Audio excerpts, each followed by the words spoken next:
تو سب سے بڑا پیغام میرا بھائی روزے کا یہی تربیت ہے، یہی پریکٹس ہے، یہی ایکسرسائز ہے، یہی مشق ہے۔ رب یہ چاہتا ہے کہ میرا بندہ جب مخصوص دن اور پورا مہینہ نیکیوں کو تسلسل کے ساتھ لگاتار لے کر چلے گا تو یہ نیکیاں اس کے مزاج کا حصہ بن جائیں گی، اس کی طبیعت کا حصہ بن جائیں گی، تو گویا اس کی ساری زندگی اسی طرح محتاط گزرے گی، وقت کی پابندی میں گزرے گی، کم کھانے، کم سونے، کم کلام کرنے، تھوڑی بات کرنے، ضروری بات کرنے میں گزرے گی۔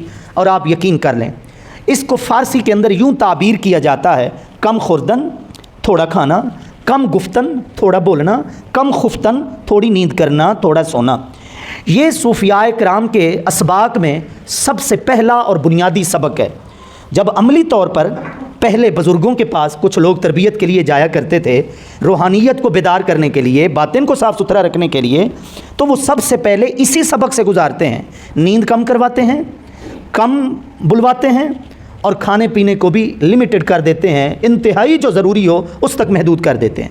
لیکن رمضان شریف بطور فرض، بطور حکم الہی ہمیں اس تجربے سے گزار کر ہماری انسانیت کو اعلیٰ درجے کے اوپر لے جاتا ہے۔ تو اصل یہ بات ہے، اگر ہم نے اس ماہ رمضان کا جاتے ہوئے، رخصت ہوئے، اس کا یہ سبق حاصل نہیں کیا تو پھر وہی بات کہ ہمارا اس سے تعلق ایک صورت کا ہے، رسم کا ہے، ظاہر کا ہے، وہ مہمان آ کر ہر بار کی طرح چلا جاتا ہے، لیکن ہم پھر ویسے کے ویسے ہو جاتے ہیں، جیسے اس سے پہلے ویسے اس کے بعد۔ یہ مقصد نہیں ہے رب کا، یہ ربانی حکمت نہیں ہے۔ اللہ پاک نے اس معاملے کو ہماری تربیت کا اس لیے حصہ بنایا کہ ہماری پوری کی پوری زندگی ان تمام اچھے اوصاف کے ساتھ متصف رہے۔ ایک انتہائی اہم بات جس کی طرف آپ توجہ فرمائیں گے، ایک ہے نفس کی تابع داری اور دوسری چیز ہے خدا اور اس کے محبوب کی فرما برداری۔ اب یہ دو باتیں دیکھیں اور اس کے ساتھ ہی آپ روزے کے معمولات میں غور کریں۔ شدید خواہش کے باوجود، نفس کے تقاضے کے باوجود، تڑپ کے باوجود، رغبت کے باوجود ہم چیز کو ہاتھ نہیں لگاتے، نفس کی خواہش پوری نہیں کرتے، پیٹ کا تقاضا پورا نہیں کرتے۔ کیوں؟ ہم بتا رہے ہوتے ہیں کہ مومن وہ ہوتا ہے، مسلمان وہ ہوتا ہے جس کی نظر میں نفس کی تابع داری اہم نہیں ہے، خدا کی فرما برداری زیادہ اہم ہے۔ اور یہی بات قرآن مجید نے صاحب ایمان کے معیار کی حیثیت سے ہمیں سمجھائی ہے۔ قرآن مجید کی 33 نمبر سورت سورہ احزاب، اس کی آیت نمبر 36 میں 22ویں پارے کے آغاز میں اللہ پاک نے واضح دو ٹوک انداز میں بالکل صراحت کے ساتھ فرمایا مومن ہونے کا معیار کیا ہے، کلمہ گو مرد ہے یا عورت ہے، اس کا ایمان میری بارگاہ میں معتبر کب ہے، قابل قبول کب ہے اور باعث برکت کب ہے۔ فرمایا وما کان لمؤمن ولا مؤمنہ اذا قضى اللہ ورسولہ امرا ان یکون لهم الخیرۃ من امرہ۔ آسان الفاظ میں اس کا مفہوم سمجھیں کہ ایک وہ شخص جس کا اپنا اختیار ہے، اپنی پسند ہے، اپنا ایک فیصلہ لیے بیٹھا ہے، اس کے سامنے اللہ کا، اس کے رسول کریم علیہ الصلاۃ والسلام کا فیصلہ آیا۔ رب فرما رہا ہے کہ مومن مرد اور مومنہ عورت یہ وہ ہیں میری بارگاہ میں، ان کی شان یہ ہے، ان کی پہچان یہ ہے، اپنی پسند سے، اپنے فیصلے سے، اپنے اختیار سے یہ پیچھے ہٹ جاتے ہیں، رب کا اور اس کے محبوب کے فیصلہ اپنے اوپر تسلیم کر لیتے ہیں، اس کے مطابق عمل کر لیتے ہیں، اپنی پسند کو ترجیح نہیں دیتے، اللہ تعالیٰ اور اس کے محبوب کی پسند کو ترجیح دیتے ہیں۔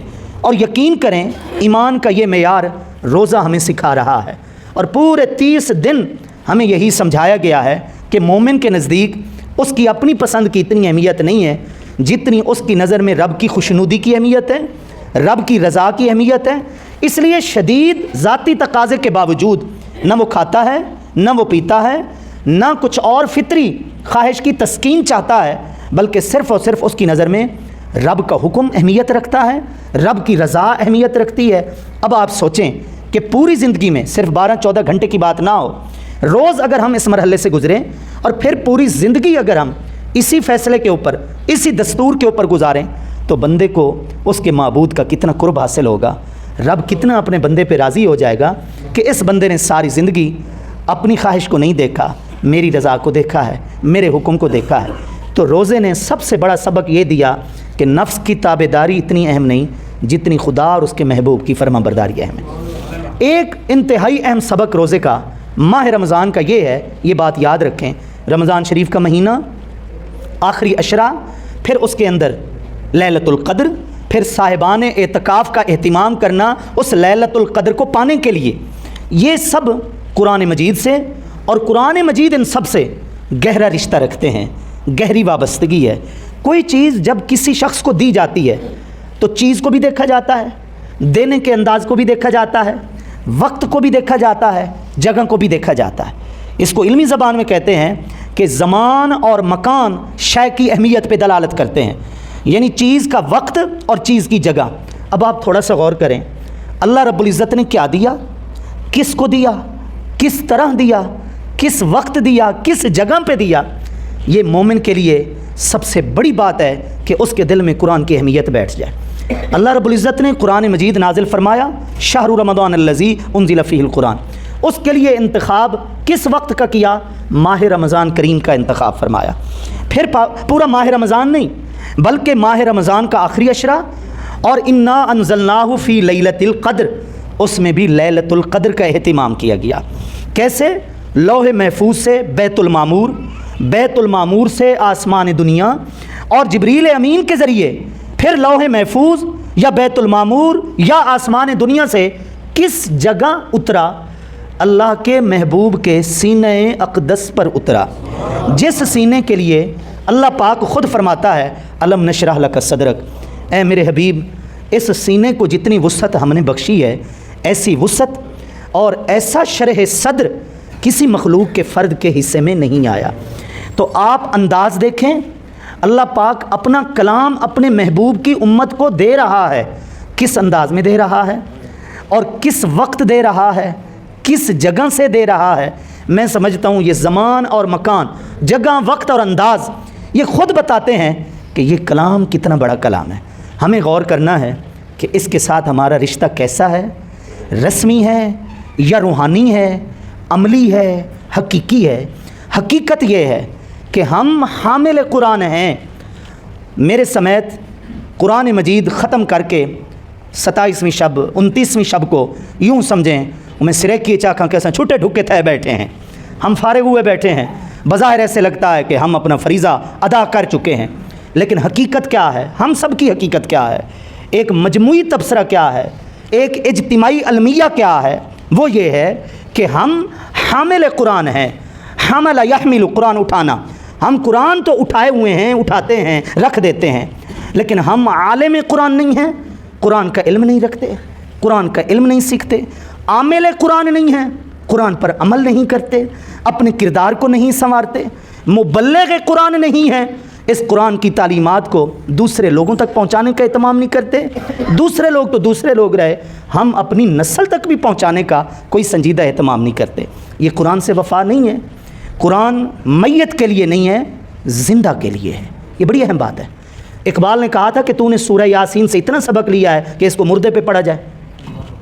तूने सूरह यासीन जो कुरान पाक का दिल है उससे इतना ही सबक लिया है कि इसको सिर्फ मुर्दे के लिए पढ़ा जाए, सकरात के वक्त पढ़ा जाए, कब्र के ऊपर पढ़ा जाए? नहीं, कुरान मजीद अल्लाह पाक ने ज़िंदा कौम के लिए उतारा है, मैयत कौम के लिए नहीं उतारा है। समझे, सवाब की बहस अलग, उसकी तासीर शिफा ये बहस अलग, लेकिन फ़िक्र व तदब्बुर अमल उसके लिए अगर आप सोचें तो ज़िंदा के लिए है, मुर्दा के लिए थोड़ी है।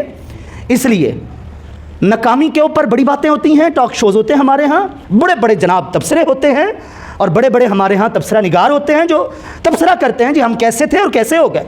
साइंस इजाद हम मुसलमानों ने की और उसके वली वारिस कौन हो गए?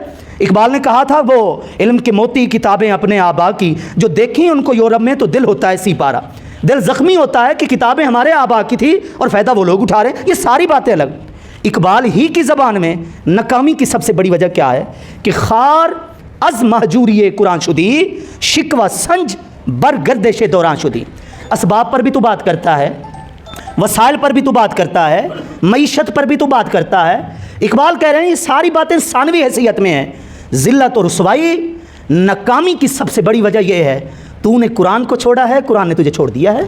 खार अज़ महजूरी कुरान शुदी, ये खारी ये ज़िल्लत और रुसवाई कुरान को छोड़ने की वजह से। असां पलाटां दे सौदे करूँ, असां रकबियां दे सौदे करूँ, असां कोई चुंड वन ते मुल लऊँ, असां कुरान को चचैने हैं, उसको सीने नाल लेने हैं, उसको चुम लेने हैं। शायद कुरान सारे सौदियां वास्ते आया है।